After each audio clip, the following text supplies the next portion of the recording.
देश make in India की तरफ तेजी से बढ़ रहा है और सरकार भी इस दिशा में लगातार नए ऐलान कर रही है।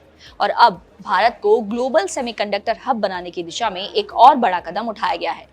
बुधवार यानी कि 15 जुलाई को केंद्र सरकार की कैबिनेट ने इंडिया सेमीकंडक्टर मिशन यानी कि ISM 2.0 को मंजूरी दे दी है, जिसके तहत करीब 1.25 लाख करोड़ का बड़ा निवेश किया जाएगा। इसके पहले वित्त मंत्रालय की एक्सपेंडिचर फाइनेंस कमेटी यानी कि EFC ने पूरा इकोसिस्टम तैयार करने के लिए करीब 1.25 लाख करोड़ के प्रस्ताव को मंजूरी दी थी। हालांकि ministry of electronics and information technology ने इस मिशन के लिए करीब 1.5 लाख करोड़ की मांग की थी, लेकिन सरकार ने शुरुआती चरण में 1.25 लाख करोड़ के निवेश को ही मंजूरी दी है, जो अपने आप में एक बड़ा कदम माना जा रहा है।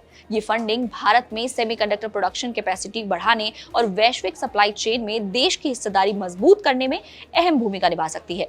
सरकार का ये कदम सिर्फ चिप निर्माण तक सीमित नहीं है, बल्कि इसका मकसद इससे कहीं बड़ा है। इसका मकसद है भारत में एक मजबूत सेमीकंडक्टर इकोसिस्टम को तैयार करना, जिसमें कि डिजाइन, इक्विपमेंट, मटेरियल और एडवांस टेक्नोलॉजी डेवलपमेंट को भी बढ़ावा दिया जाएगा। चलिए अब समझते हैं कि इंडिया सेमीकंडक्टर मिशन 2.0 में क्या खास होगा और इसका फोकस क्या होगा। तो पहले चरण में सरकार का फोकस खास तौर से सेमीकंडक्टर फैब्रिकेशन और पैकेजिंग यूनिट्स को आकर्षित करने पर रहेगा। तो वहीं दूसरे चरण यानी कि ISM 2.0 में रणनीति को और ज्यादा व्यापक बनाया गया है और इस मिशन के तहत सिर्फ चिप नहीं बनाई जाएंगी, बल्कि पूरी वैल्यू चेन विकसित करने पर जोर रहेगा। इस मिशन के तहत सेमीकंडक्टर इक्विपमेंट यानी कि चिप बनाने में इस्तेमाल होने वाले उपकरण बनाने पर फोकस बना रहेगा। तो वहीं सेमीकंडक्टर मटेरियल्स क्षेत्र में खास मटेरियल और सप्लाई चेन विकास पर भी फोकस जारी रहेगा। इसके साथ ही चिप डिजाइन एरिया में फुल स्टैक डिजाइनिंग क्षमता विकसित करने पर ध्यान दिया जाएगा। इसके साथ ही एडवांस्ड मैन्युफैक्चरिंग, जिसका मतलब है कि अगली पीढ़ी की तकनीकों पर निवेश किया जाएगा।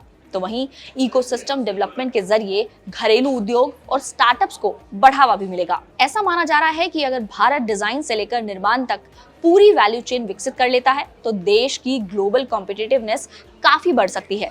सरकार का अनुमान है कि अगर ऐसा होता है तो इंडिया सेमीकंडक्टर मिशन 2.0 के जरिए भारत का सेमीकंडक्टर बाजार 2030 तक करीब $100 बिलियन तक पहुंच सकता है, जबकि फिलहाल भारतीय सेमीकंडक्टर बाजार का आकार लगभग 50 से 55 बिलियन डॉलर के आसपास माना जाता है। ऐसे में अगले कुछ सालों में बाजार का साइज करीब 2 गुना होने की उम्मीद जताई जा रही है। भारत में तेजी से बढ़ती स्मार्टफोन मांग, electric vehicles, data centres, artificial intelligence, automation और इंडस्ट्रियल इलेक्ट्रॉनिक्स की जरूरतों की वजह से सेमीकंडक्टर बाजार का साइज इतनी तेजी से बढ़ने की उम्मीद है। देश में ऐसी कई कंपनियां हैं जो देश में ही सेमीकंडक्टर बनाने का काम कर रही हैं, लेकिन सेमीकंडक्टर मिशन 2.0 से किन कंपनियों को होगा फायदा, चलिए ये भी समझते हैं।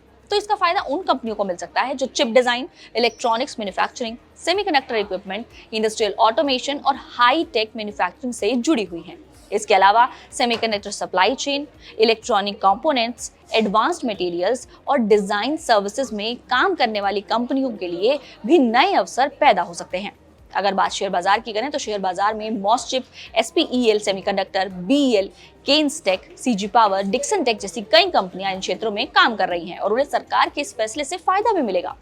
अगर 15 जुलाई को देखें तो मॉसचिप का शेयर करीब 3% चढ़कर 248 के करीब बंद हुआ है। वहीं SPEL सेमीकंडक्टर करीब 4.5% चढ़कर 164 रुपए के आसपास बंद हुआ और भारत इलेक्ट्रॉनिक्स मामूली बढ़त के साथ 411 के लेवल पर बंद हुआ है।